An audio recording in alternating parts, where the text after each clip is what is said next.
Hey, my name is Alex Radcliffe from BoardGameCo, and today we're reviewing Seventh Continent. I'm going to go briefly into a how to play, more of a kind of a playthrough of a round or two of a starting, curse. The spoilers are minimal, if any. It's literally the recommended starting curse. And then from there, once we're done with that, we'll go into my review, what I liked, didn't like, all that stuff, and my final thoughts. So this is going to be a very, very high-level overview of how to play. Ultimately, I'm just going to go through a few starting turns, and this is going to be your card box over here. That's really going to define a lot of the filing that goes on in this game. And I'm going to push this out of view, but before I do, I'm just going to grab a few starter cards and put them down in play around your starting island. Now, we don't have much to go off in this particular clue, but if you look over here, you can see that we have this little image that we're going to be playing with. We, in some way, in some manner, this is all the information you have, really. There's a little bit of text on the back, but this is really all the information you have in terms of trying to figure out what it is you need to do to solve the Voracious Goddess. And that's all you really need. From there we have our basically our action cards, which are both our hand as well as our life points. If this deck ever runs out, that's how you die and you have to start and reset, although with all the knowledge that you've actually gained in the meantime. And so these are the cards we're going to have, and I think a core component of the game that you need to know is on this starting card that we have over here. And again, this is high level, but there's really not a lot to the core system.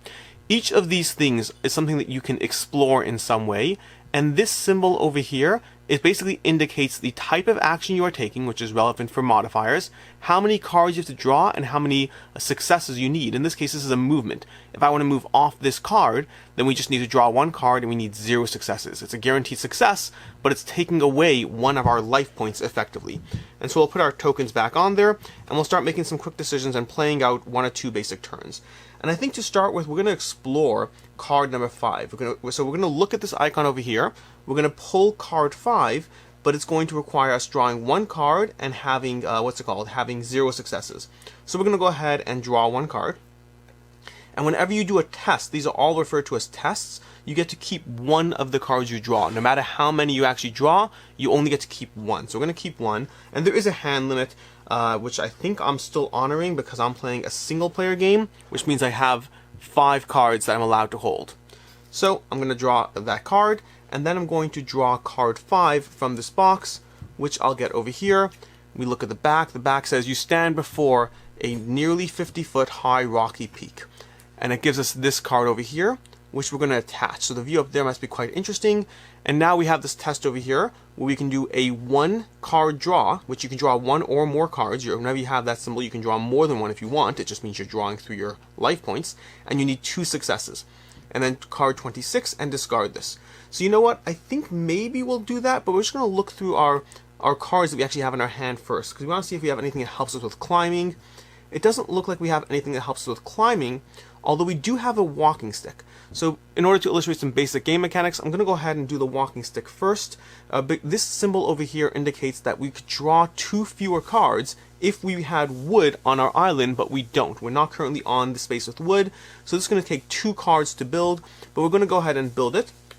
We're going to put it down over here, and we're going to indicate that it has 4 uses by putting this die up over here. So now we have a walking stick, which whenever we walk, we can draw 2 fewer cards. And then they're going to draw 2 cards because this action requires drawing 2 cards. So I'm going to draw 2 cards and choose one of those to keep. And I think I'm going to go ahead and keep the raft. I like the raft. We'll discard this to our off to the side area over there. We're going to keep the raft. We have 5 cards in our hand, and now we'll start doing things. So I'm going to take an action to move to this spot over here, but we have to flip it first. So we're going to go ahead and flip that, and we're going to, 1 second, we have to move onto it. So where are we? So first flip it, okay, and we're going to flip this, and we have hot stuff. There are ephemerals between you and your destination. You notice that the most numerous ones spurt their gases less frequently. Take a 45 card and apply consequence A if you decide to walk on the yellow holes, and apply consequence B if you decide to walk on the white holes. So let's go ahead and take a 45 card. Let's see. 45. Let's go ahead and draw 45. Okay, 1 second here. And let me see. Sorry, just give me a second trying to get this card here. We have a 45. You pause watching the pattern of the venting steam, trying to time your run. You dash towards the... Oh wait, 1 second. So I didn't look at that yet. There are a few rules between you, and the reason I'm taking my time is because very often there are clues in the actual reading of the game. You notice that the most neurons ones spurt their gases less frequently. Okay. So we're going to walk on, we can count it basically. It looks, I'm not going to actually count it, but it looks at a glance like there are more. Let's actually count it. 1, 2, 3, 4, 5, 6, 7, 8, 9, 10, 11, 12, 13, 14, 15, 16, 17, 18, 19, 20, 21, 22. 1, 2, 3, 4, 5, 6, 7, 8, 9, 10, 11, 12, 13, 14, 15, 16, 17, 18, 19, 20. I think there are fewer white ones, so we're going to walk on the white holes. Consequence B. White ringed holes. The scalding seam does not shoot from the ground again until you are clear. Take a 3 card. So it looks like we chose right. And then I'm not going to go too much into this, but basically at this point, I'm not going to bother taking the 3 card, but at this point what we would now do is we would apply card 9 to the island.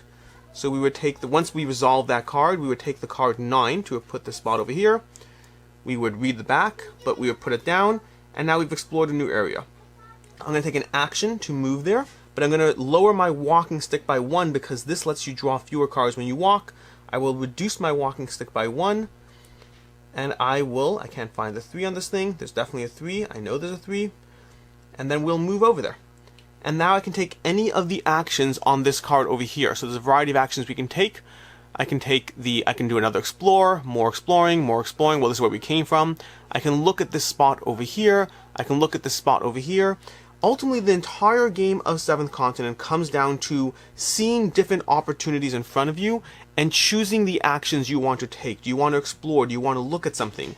And the entire time, you're slowly but surely burning through your limited deck of cards, which represents your life points. When these are gone, you run the risk of dying at any point after that.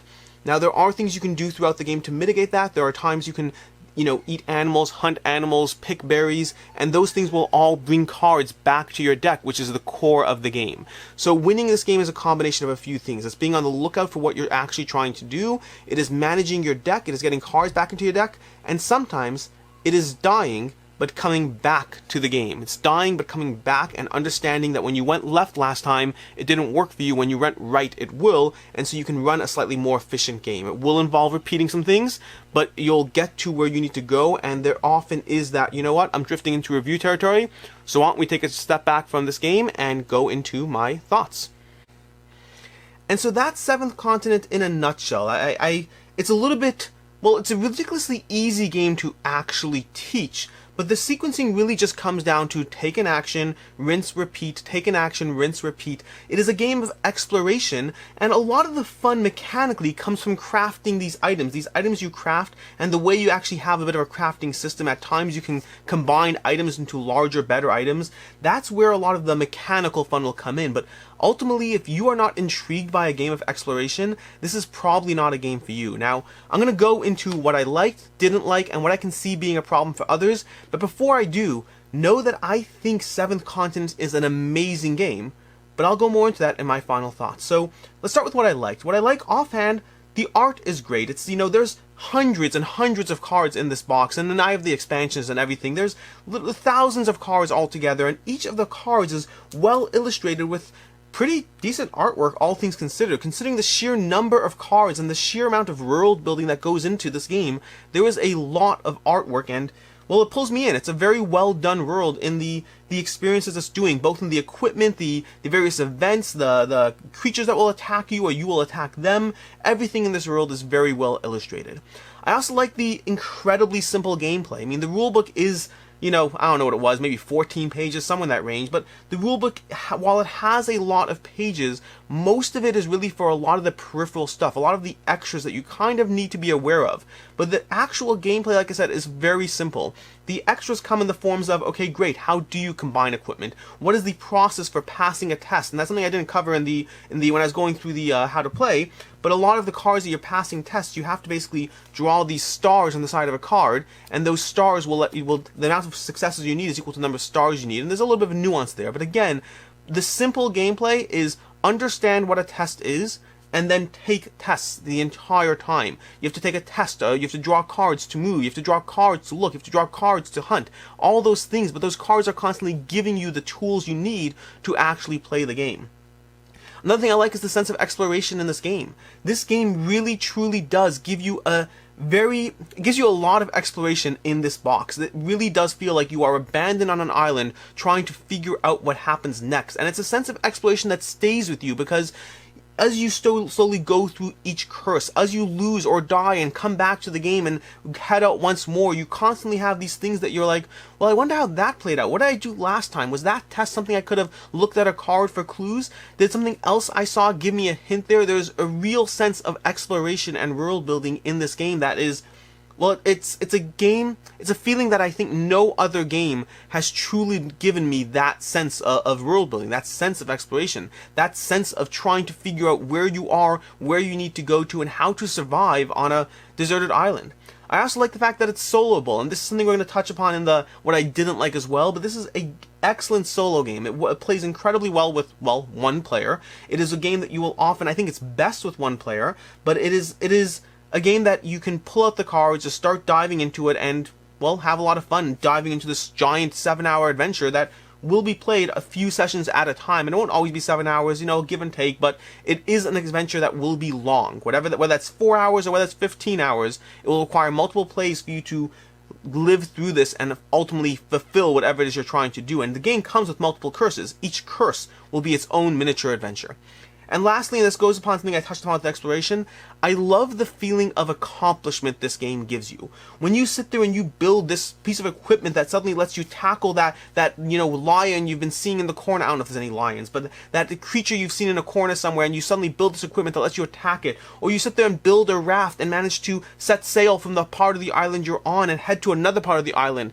It's not something that you simply did, it's something you had to work towards. You understand that you're stranded on the shore and you try swimming, but you come back and suddenly you're cold and you have to worry about the fact that you're now injured. But then later you find an area with wood and you find the raft card and you build the raft and you head back there. You set sail. There is a real feeling of accomplishment when you overcome these objectives. That mountainous area you saw me in the the playthrough I hit, there are often these cliff walls or different sort of objectives or that you have to get over. You have to somehow feel that you get this feeling of accomplishment every time you get hit with an obstacle. And then through this course of exploring or getting more cards, you overcome that obstacle. There is a real feeling of accomplishment with the various things you will do throughout this game that mechanically it's not that deep. Mechanically you didn't actually do that much, but it feels like you are in a book and living it, and I love that. And no other game has given me this feeling of exploration and this feeling of accomplishment the way Seventh Continent didn't. And with all that hype out of the way, what did I not like? And so the first one is that this was a pro, but it's also a con. It's primarily a solo game. I have tried playing this 2 players, but it really takes that experience and just makes it harder to get through. That teamwork element, that fun of playing with another player, while nice, the actual gameplay is more annoying. The actual gameplay involves passing cards back and forth. It doubles the length of the game because you have to read everything together. You can't just read and move. You have to read, pass it to your teammate, they read, and then you sit there and try to go through it together. There will definitely be moments of shared accomplishment or aha moments when you read a card and you want to do one thing, you pass it to your teammate and they read the card and suddenly they're like, but wait, no, let's count the holes over here, and they see the clue that you didn't see. That part is nice for sure. But it comes at the cost of slowing down the gameplay in a way that I personally don't think it's worth it. It is a great solo game, but it does not play as well with 2 players. And the problem is I feel like I want this game to play well with 2 players. I feel like I want it to be a 2-player game, possibly because of the game length. 7 hours of adventure, my solo play, this is more of a personal thing, but my solo play is more limited and it comes in waves. I'll have 3 hours one week and then the next week I'll have nothing. For the next 3 weeks I'll have nothing. My solo play is very often dependent on whether or not different people are playing games with me, and for a 7-hour adventure that you play an hour at a time, an hour and a half at a time, I don't find that this works well as much as I would like. I pull it out, I get an hour and a half session in, I save it, and then I come back 4 weeks later and I've kind of forgotten what I needed to do. It is one that you kind of need dedicated playtime, and my own personal bias, the way I approach solo game time, I don't have that kind of dedicated, consistent playtime. I have consistent games. Every week I play games. But consistent chunks of solo play are something that's more inconsistent for me, unfortunately. The other thing I don't like and this goes back to that first point, I don't like the memory aspect within the same game. And I'm being very specific with my terms because we'll come back to that later. But I don't like the fact that within a single 7-hour session, I might sit there and be like, well, when I pulled it out last week, did I go left or right? I don't even remember what I did.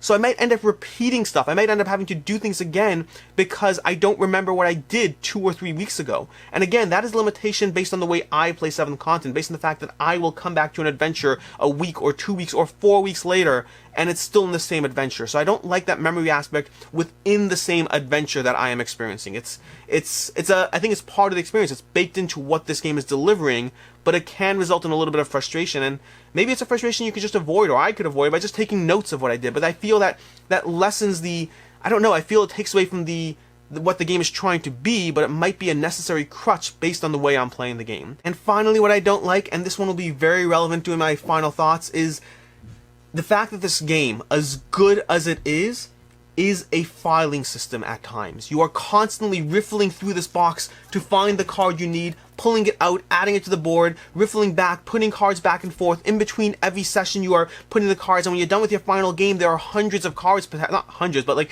a good 50, 100 cards that you need to slowly put back in.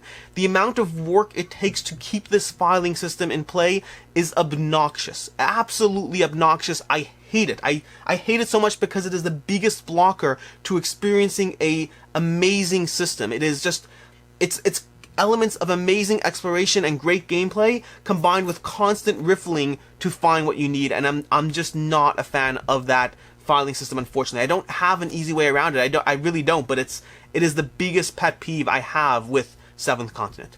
As far as what I can see others not liking, it's really a few things, and again, this category of things are things that are not a problem for me at all, but might be a problem for you, so I like to give you that context. And the first of which is, there's not a lot of mechanical gameplay going on here. This is primarily an exploration system with just enough mechanical gameplay and choices that there's still a game here, and it's not just a choose your own adventure. There are choices to be made. Which pieces of equipment will you construct? What elements of terrain or things have you experienced in the past few cards that you might go back to now that you can build insert item X? There certainly is gameplay here, but it is fairly minimal compared to a lot of other games, and if that's not something that interests you, well, that's not going to be something that interests you. For me, I love what this game is trying to do, and I think it is excellent in what it is currently trying to do, and it works for me. But again, if you are looking for something that is more gameplay and less exploration, this is just might not be a game for you.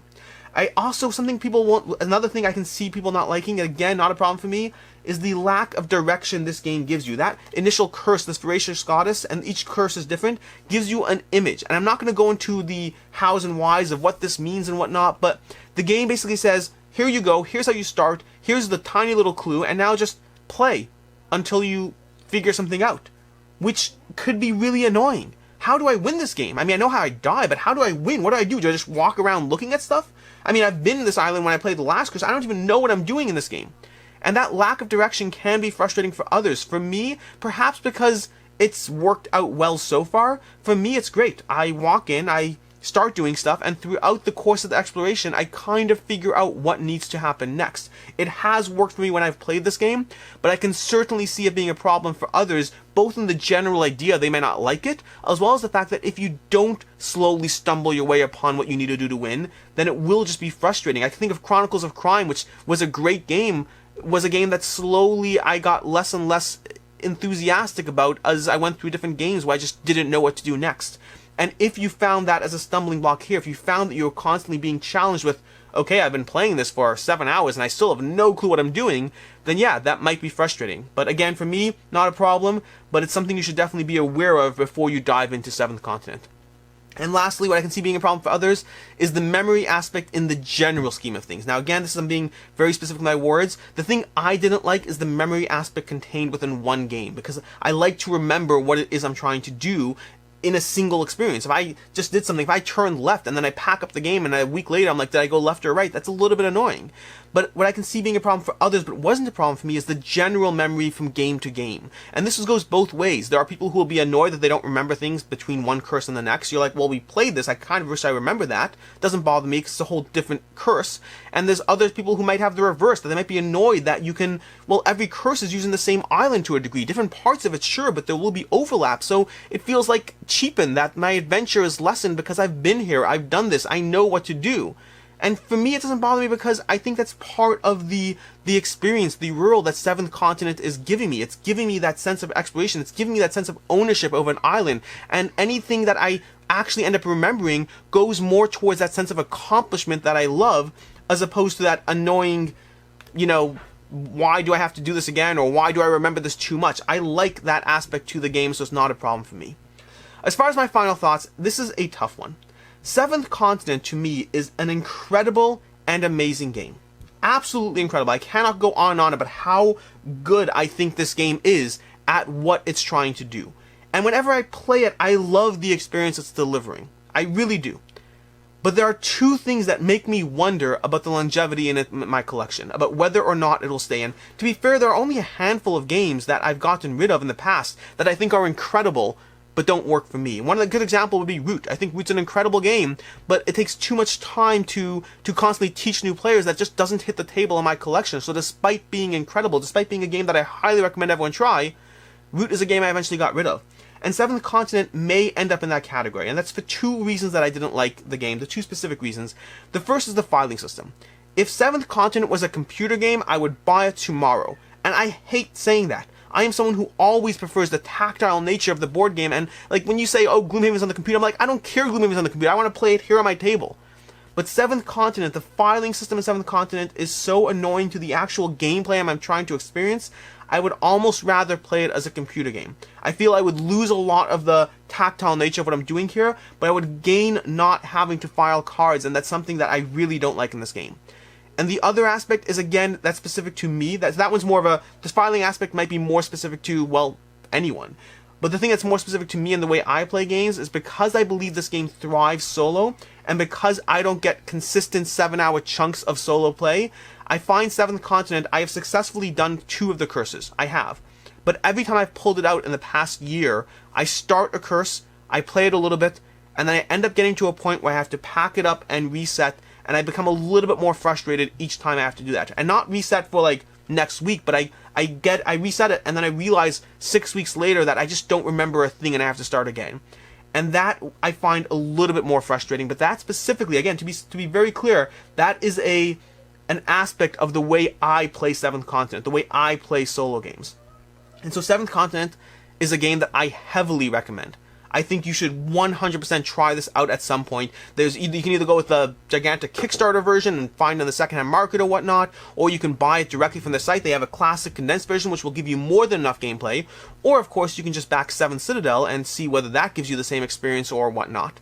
I think this is a system that is worth trying out. It is one that I have no regrets. It has given me incredible gameplay, incredible experiences, and for right now, it's still in my collection. For right now, it's still a game that I will continue to try to make it work within the confines of the way I play games. But because of those accessibility aspects, it is one that I do question its longevity in my collection. And that's basically it. I think Seventh Continent is incredible. I would rate this, I don't really have a defined rating system here, but I'd rate it a 5 out of 5. It's one of my top games. But it's also one of my top games that I just don't know, practically speaking, whether it will stay on my shelf. Until next time, I'm Alex Radcliffe from BoardGameCo. I hope you enjoyed this review. I hope we gave some information in terms of whether Seventh Continent is a good game for you or not. For me, it's incredible, but with things that hold it back from an accessibility standpoint. Until next time, I'm Alex Radcliffe from BoardGameCo, and I hope you have a good one.